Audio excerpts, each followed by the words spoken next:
Je vous propose une petite vidéo pour comprendre comment résoudre le petit programme Visual Basic que vous aviez à faire et de voir ben voilà, les pièges qu'il y avait dans ce programme, qui n'étaient pas nombreux, mais il y avait quand même quelques, voilà, quelques informations qu'il fallait prendre en compte assez rapidement dans l'énoncé. Donc, dans un premier temps, je vous rappelle que l'objectif c'était de calculer donc le prix de location le prix total de location pour un véhicule qui était lié à plusieurs éléments, hein, que ce soit la catégorie du véhicule et les options proposées. Voilà. À chaque fois, le prix était donné par jour, hein, et nous on voulait le prix total de location du véhicule. Donc, je vous rappelle qu'un programme commence toujours par sub. Hein. Donc, vous mettez sub ce que vous voulez. Hein. Je vais mettre sub corrigé, corrigé 1, voilà, et termine par nsub. Donc, pas de problème. La première information qu'on a besoin, parce que c'est de là d'où on va partir, évidemment, c'est combien nous coûte le prix de location d'un véhicule en fonction de cette catégorie. Alors, vous pouviez rajouter, si vous voulez, pour améliorer le programme, des petits messages d'information, le nom, le prénom, etc. Moi, je vais aller au plus rapide et je vais donc commencer directement par la catégorie que je vais appeler 4 pour catégorie. Hein. Ça sera le nom de ma variable. Égal, donc c'est moi qui vais faire une saisie d'information. Donc, je mets input box pour la saisie d'information. Hein. Choisir votre catégorie, voilà, je fais comme ça. Choisir votre catégorie. Et donc, dans choisir votre catégorie, eh bien, ici, je vais essayer de le faire un peu mieux quand même. Choisir votre catégorie. Bon, je peux préciser hein, A, B, C ou D. Hein. Bon, voilà.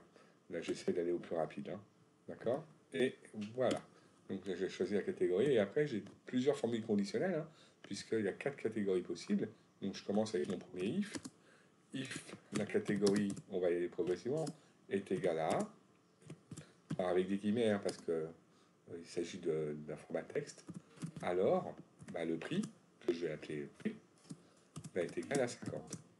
Sinon, else, et comme j'ai une autre condition, moi j'aime bien décaler pour rendre comment dire, la visibilité du programme plus facile. Donc je vais faire if 4 égale B, alors là, le prix est de 70. Et puis je fais encore un else, et je décale encore une fois. If 4 égale C, alors le prix c'est 80. Et puis enfin, je fais un dernier else, et si c'est aucun des trois, j'estime que ça sera D, donc le prix sera égal à 150. Voilà. L'inconvénient de ça, c'est que si je fais une erreur de frappe, que je ne tape ni A, ni B, ni C, ni D, il me prendra de toute façon 150. Hein. On l'a déjà vu avec le programme de l'avion. Bon, c'est pas grave, là, dans un premier temps, on ne sait pas gérer des messages d'erreur, de saisie, donc on fait comme ça. Je ferme ceci-là, hein, je vous montre. Hein. Celui-là ferme celui-là. Voilà, c'est pour ça que je dégage, je trouve que c'est mieux.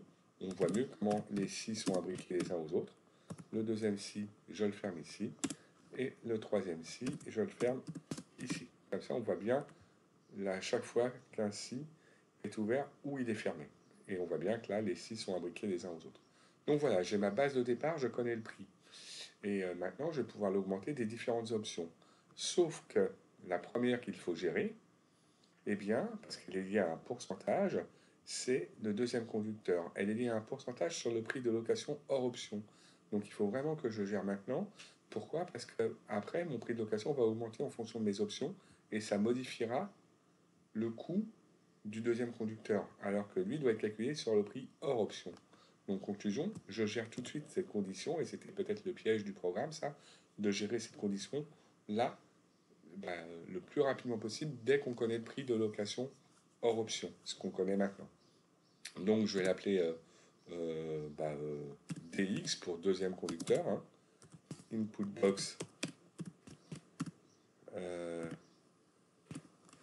Voulez-vous un deuxième conducteur?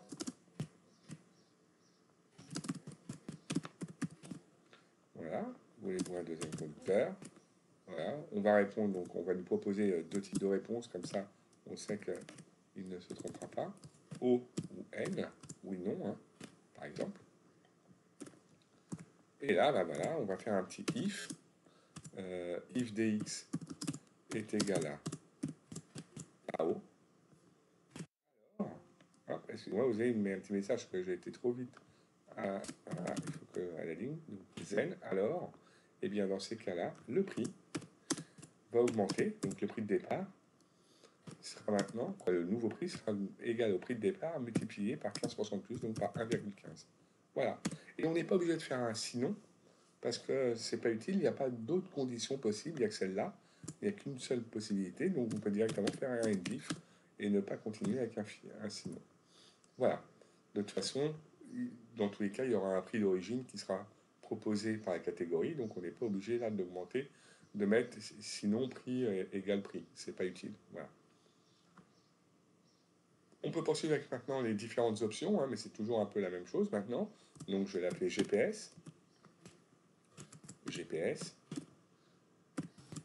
égale donc, hop, je suis un peu feignant, donc là, je vais récupérer, hop, le input box ici, puis je vais le modifier, hein. Ça ira plus vite. Copier, coller. Donc j'ai dit GPS et pas GPD. GPS, input box, voulez-vous un GPS? Pareil, hein. On va répondre oui ou non. GPS, on va répondre oui ou non. Là aussi, hop, je suis un peu feignant, je vais récupérer celui-là et je vais le mettre ici. Et donc par rapport à ça, voulez-vous un GPS? If GPS est égal à oui, le prix est égal au prix plus 8 euros. Donc ça, c'était pas un pourcentage, mais un prix plus 8 euros. Voilà. Je vais gérer la même chose avec le siège bébé. Donc pareil, je vais récupérer tout un bloc, hein, et je vais le copier en dessous. Alors là, je vais appeler bébé par exemple. Hein. Bébé, input box, voulez-vous un siège? Un siège bébé. Oui, non. If, si je réponds oui, là par contre, à bébé, là par contre, je ne peux pas directement calculer le prix parce que je peux en prendre plusieurs. Vous voyez, c'est 5 euros par siège. Donc, conclusion, tout de suite, je repose une autre question. Je vais l'appeler NB pour le nombre de sièges et je vais dire input box. Input box. Combien de sièges? Et cette question, je la pose que si j'ai répondu oui à la question est-ce que je veux un siège bébé? Sinon, c'est pas la peine. D'accord? Sinon, j'ai pas besoin de siège. Donc, c'est seulement si j'ai répondu oui à la question voulez-vous un siège? Maintenant, je connais le nombre de sièges, donc mon prix peut augmenter de 5 euros fois le nombre de sièges demandés, donc fois NB. Voilà. Et sinon, si j'ai répondu non, j'ai pas besoin d'augmenter mon prix parce que j'ai pas de siège bébé supplémentaire. Je termine avec la dernière, qui est l'assurance franchise. L'assurance franchise, donc là aussi, je vais récupérer une structure existante pour juste la modifier. Coller. Assurance franchise, donc je vais l'appeler ASS, hein, ou assurance ASF. Voulez-vous une assurance? Suppression de franchise, donc je vais l'appeler comme ça, une assurance. Je vais l'appeler voulez-vous une assurance, hein, d'accord? Si, donc, ASF est égal à oui, alors, je le retape là, hein, le prix est égal au prix d'origine, quoi pas au prix d'origine, mais au prix qui évolue progressivement, hein, plus 19 euros. Voilà. Encore une fois, il n'y a pas besoin de sinon, parce qu'il n'y a pas une autre possibilité à proposer. Vous avez donc là à peu près fait modifier, fait augmenter votre prix initial qui était le prix de location par jour, des différentes possibilités qui étaient données dans les options, et vous avez donc un nouveau prix. Mais ce qu'il ne faut pas oublier, c'est qu'on vous demande le prix total par jour, le montant total par jour.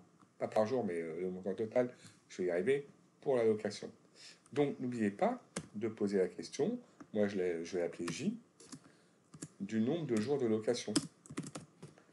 Input box. Donc ici je vais mettre nombre de jours de de location. Nombre de jours de location. Ok. Donc, nombre de jours de location. Et par rapport à ça, vous connaissez maintenant le nombre de jours, vous pouvez calculer, et je trouve que c'est bien de lui donner un nouveau nom, le total à payer, donc on peut l'appeler par exemple total, hein. Le total, il est égal au prix, multiplié par J. Voilà. Et quand vous avez fait ça, eh bien vous pouvez très bien maintenant calculer, afficher plutôt, un message box pour dire deux choses par exemple, même s'il y en a une qui n'était pas demandée, mais on peut le dire aussi, message box, donc déjà le total à payer est de, et après on met un et commercial pour mettre la variable, de total, voilà, et de total, puis vous pouvez mettre un autre message box, MSG box, qui n'était pas demandé, hein, c'est vrai, mais bon, pourquoi pas, moi je le mets pour vous montrer pourquoi j'ai utilisé la variable totale. MSG box, le prix moyen par jour est de, et ça permet de réutiliser le P qui a évolué progressivement dans votre programme, et de EP. Voilà. Et votre programme est donc maintenant terminé. On fait un petit test. Allez, on va faire un test par rapport à la feuille que je vous ai demandé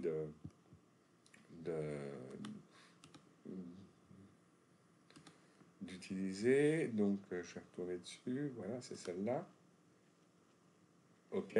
Prenons par exemple les totaux que vous devez trouver. On va prendre par exemple le C et on va voir si ça fonctionne. Hop. Alors, on va dessus. On peut exécuter directement avec la petite flèche qui est ici, hein. Donc, ah, vous voyez déjà, il y a une première erreur. Qu'est-ce que j'ai fait? Sub corrigé, nsub, input box, il n'en veut pas de mon input box parce que. Pourquoi il n'en veut pas? C'est vrai qu'il n'en veut pas. Parce qu'il est mal tapé. Voilà.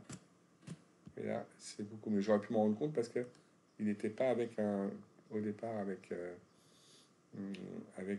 comment dire, une majuscule. Donc là, je fais le carré pour enlever ce petit carré jaune là. Hop, je fais le carré et je relance. Très bien, catégorie. Donc on a dit, bah là, je vais prendre C. OK. Voulez-vous un deuxième conducteur dans la première colonne? Là, j'avais mis oui, donc je vais remettre oui. Non, moi, je mets O et pas oui. OK. Deuxième, on continue. Après, voulez-vous un GPS? Là aussi, j'ai mis O, donc oui. Voulez-vous un siège bébé? Bah oui, apparemment, j'en veux parce qu'il y a marqué que je vais en prendre 3, donc je mets oui aussi. Combien de sièges? 3. Très bien.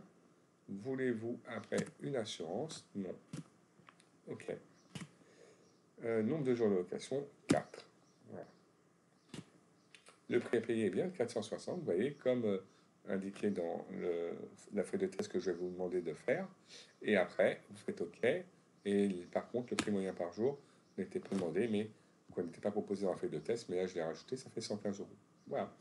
Donc, j'espère que ce petit tuto va vous aider à bien comprendre comment était structuré le programme et à modifier le vôtre afin d'arriver au bon résultat de la feuille de test. Voilà, et je vous reprends juste après. Merci.